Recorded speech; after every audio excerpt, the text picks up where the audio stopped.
sa aking pag-endorso, ang tanging hiling ko ay mapanatili ang kanilang katapatan at pagmamahal sa bansa.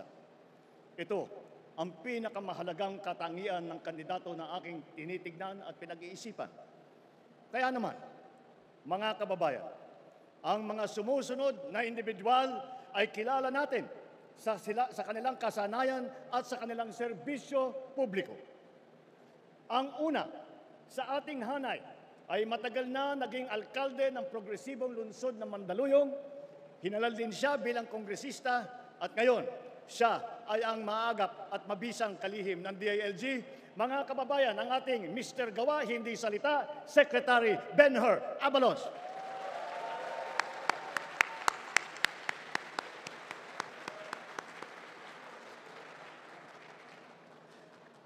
Ang susunod naman ay sumabak din sa Kongreso. Wala sa pulyeto ang pruweba ng kanyang kagalingan. Nasa lungsod na mahusay niyang pinamamahalaan. Mga kababayan, Mayor Abby Binay, hindi pwede ang pwede na, dapat better.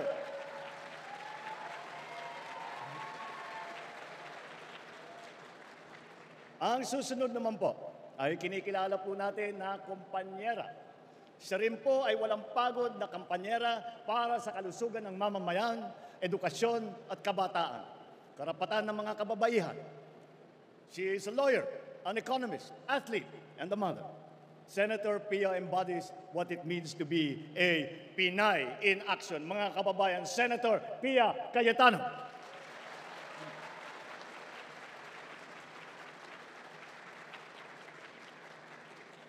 Ito naman ay isang officer and a gentleman na tapat at buong tapang na naglingkod ng lampas 5 dekada sa taong bayan.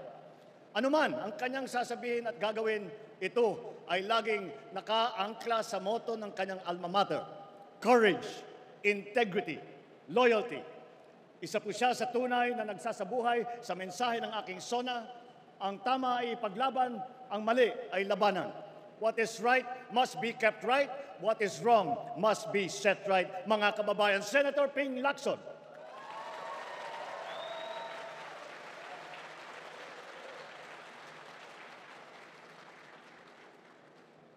Sanay ring mamabatas ang susunod sa ating lineup. Nahasa bilang vice-gobernador na ngayon ay nasa Senado. Naging gobernador din ng lalawigan niya ng Pampanga. Mga kababayan, ang Supremo ng Senado, Senator Lito Lapid.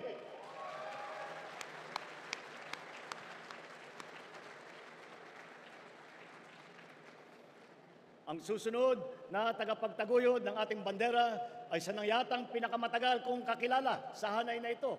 Siya ay walang iba kundi ang aking kapatid, ang aking atay, si Manang Aimee. Nasa dugo na po namin na manilbihan sa kapwa at ang pagmamahal sa bansa. Naging kongresista, gobernador at senador. Sabi rin nila, prangka daw siya. Pero ito ay pagiging prangka sa pagsabi ng totoo at ang pagkikiling sa tama. Sa kanya, sigurado ang kanyang Aimee solution.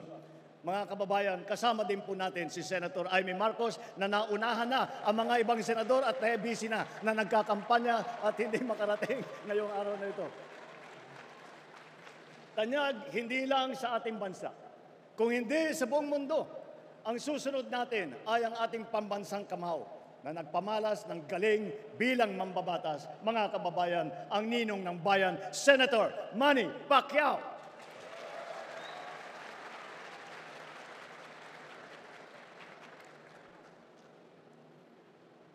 Kilala naman sa marami niyang ginagampanang papel sa iba't ibang larangan. Pero ang pinakamahalaga ay ang pagiging lingkod bayan.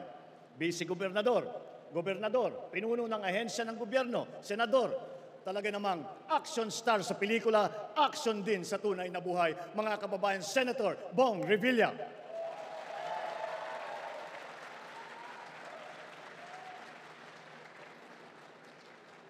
Ang ating susunod ay nakapaglingkod ng 24 na taon bilang senador. Kasama natin sa paglalakbay tungo sa maaliwalas na bukas. Mga kababayan, hindi na po nangangailangan ng introduction ang dating Senate President Tito Soto, maaasahan ng pamilyang Pilipino.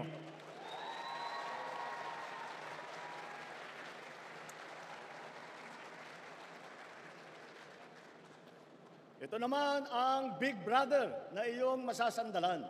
Naging mayor ng Tagaytay, puno ng MMDA, ay ngayon naman ay senador. Mga kababayan, Senate Majority Leader Francis Utol Tolentino, tol ng bawat Pilipino.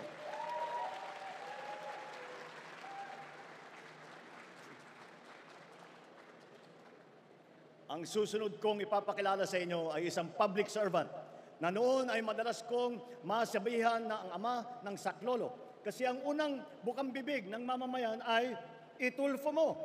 Nanihilbihan bilang kalihim ng DSWD na ngayon naman ay miyembro ng Kongreso, mga kababayan, Congressman Erwin Tulfo, kakampi ng inaapi.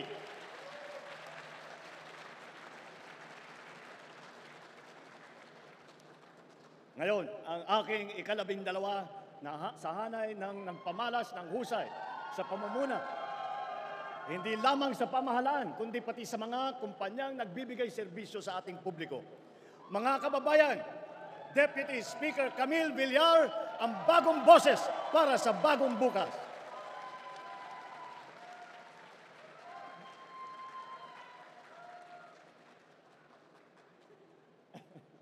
Ika nga, may kanya-kanya tayong abilidad para mapabuti ang ating bansa. Ngunit, kung tayo ay sama-sama nagbubuklod, mas mapapadaling matupad ang ating mga adikain para sa isang mas magandang bukas. Nasabi ko na rin dati na marami tayong sanay at hasa sa serbisyong publiko. Hindi na po ito bago sa atin. Wala po sa ating hanay. 8 po sa ating hanay ay veterano na senador: Cayetano, Lacson, Lapid, Marcos, Pacquiao, Revilla, Soto at Tolentino. 7 ang may karanasan sa Kongreso: Abalos, Binay, Cayetano, Marcos, Pacquiao, Tulfo at Villar. 5 ang nahasa sa lokal na pamahalaan: si Aimee sa Ilocos Norte, Lapid sa Pampanga, Revilla, Cavite, Binay sa Makati, Tolentino ng Tagaytay, Tito Sen bilang Vice Mayor ng Quezon City.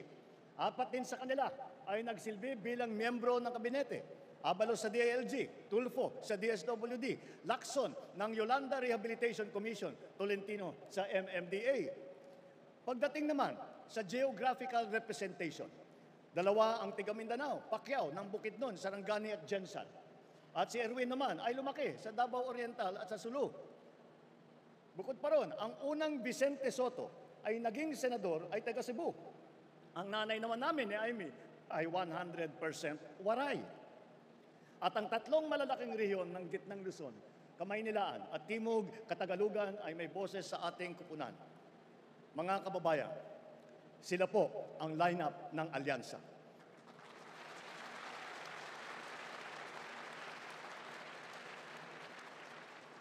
Sa kanilang kalidad at karanasan, mataas ang aking kumpiyansa na sila ay ating magiging katuwang sa ating pagsulong at sa patuloy na pag-unlad ng ating bansa. Atin po sila ay samahan at suportahan. Mabuhay po kayo, mabuhay ang ating lineup, mabuhay ang bagong Pilipinas.